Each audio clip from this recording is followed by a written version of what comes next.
What if a prophecy foretold that 1/3 of humanity would not survive to see the future?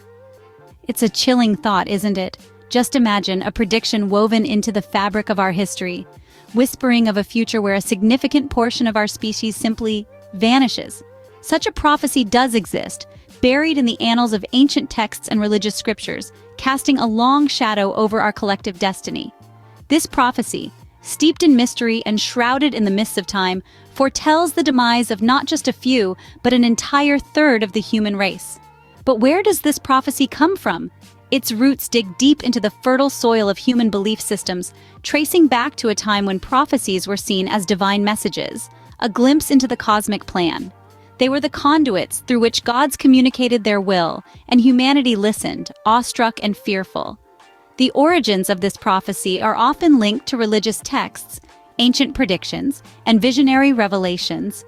It's not confined to a single culture or civilization, but rather, it's a thread that weaves through many. From the biblical tales of Revelation to the cryptic quatrains of Nostradamus, and the mystical verses of ancient Eastern scriptures, this prophecy has echoed through the corridors of time. The prophecy doesn't discriminate. It doesn't specify who these 1/3 are, whether they are the rich or poor, the powerful or weak, the young or old.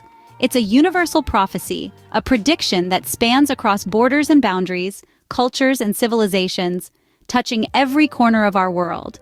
But prophecies are not always doom and gloom. They're also a catalyst for change, a call to action. They challenge us to question, to seek, to grow. They inspire us to rise above our circumstances and shape our own destiny. So we've set the stage with a prophecy that's both intriguing and chilling. But what does it really mean? As we peel back the layers of this prophecy, we're left with more questions than answers. But isn't that the nature of prophecies? They're not meant to be definitive, but to spark curiosity, to ignite the quest for understanding. So let's embark on this journey together, diving into the depths of this prophecy and the implications it holds for our future. To understand the prophecy, we must first delve into its roots.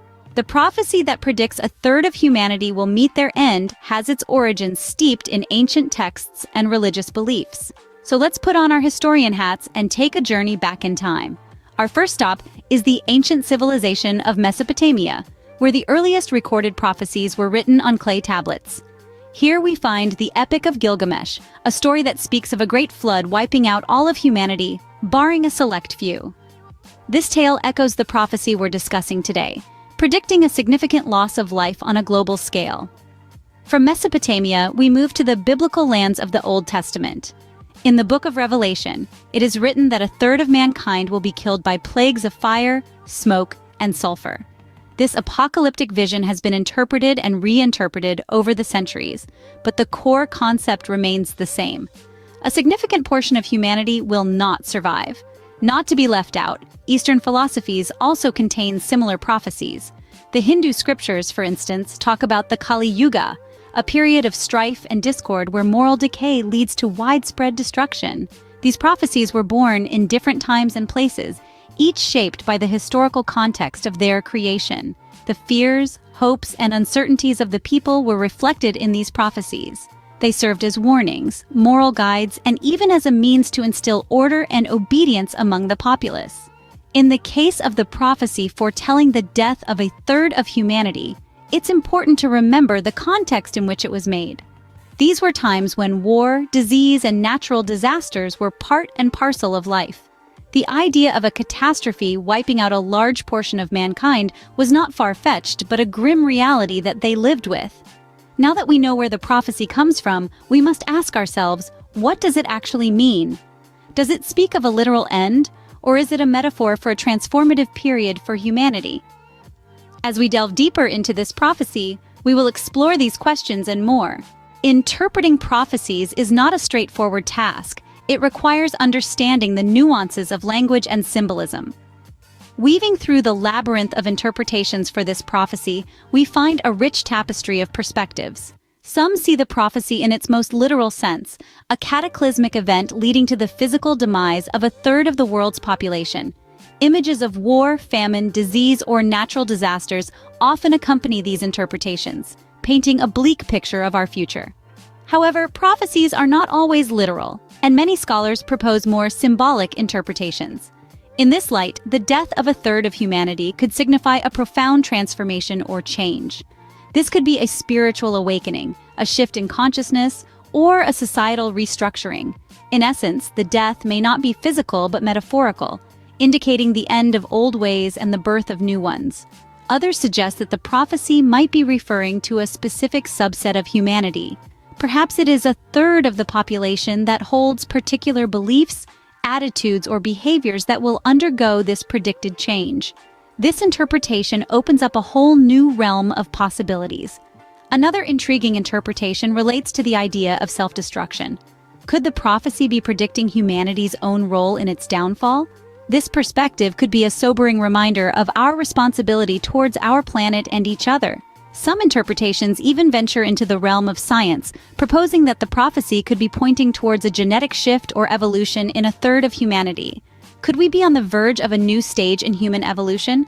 As we delve into these interpretations, we see that the prophecy is a complex and multifaceted message. It is a mirror reflecting our deepest fears and greatest hopes. It is a call to action and a reminder of our potential for change. With so many interpretations, it's clear that this prophecy carries a wealth of meanings. But how does it impact us today? In our modern world, ancient prophecies can feel distant and irrelevant. But is that truly the case? Let's ponder this for a moment. The prophecy speaks of a third of humanity perishing. In today's context, this could signify a multitude of events. Our world is riddled with numerous crises, each with the potential to dramatically alter our existence.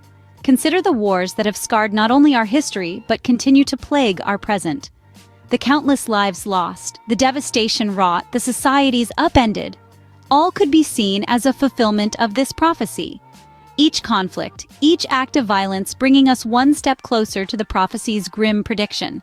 But wars aren't the only threat to humanity. We live in a time when pandemics, once a thing of distant history, have re-emerged with a vengeance. The coronavirus pandemic has claimed millions of lives and has shown us just how fragile our world can be. Could this, too, be a part of the prophecy's fulfillment? And then there's climate change. Rising sea levels, extreme weather events, widespread destruction of habitats, the catastrophic impact of climate change is undeniable. As we witness the gradual erosion of our planet, one can't help but wonder if this is the prophecy's third of humanity we are witnessing. These parallels aren't drawn to incite fear, but rather to foster understanding. It's a reminder that our actions have consequences, that our choices shape our world and our future. The prophecy, in its essence, is a call to reflection, to change, to betterment. So, while ancient prophecies may seem distant and irrelevant in our modern, tech-driven world, perhaps they hold a mirror to our actions, our decisions, and our collective future. They remind us that we are not just observers, but active participants in this grand tapestry of existence. It seems the prophecy's message may still resonate in our times, but what does it mean for our future? Facing a prophecy of such magnitude, what could the future of humanity look like? As we peer into the murky crystal ball of tomorrow, several scenarios unfold, each carrying its own weight of optimism and pessimism.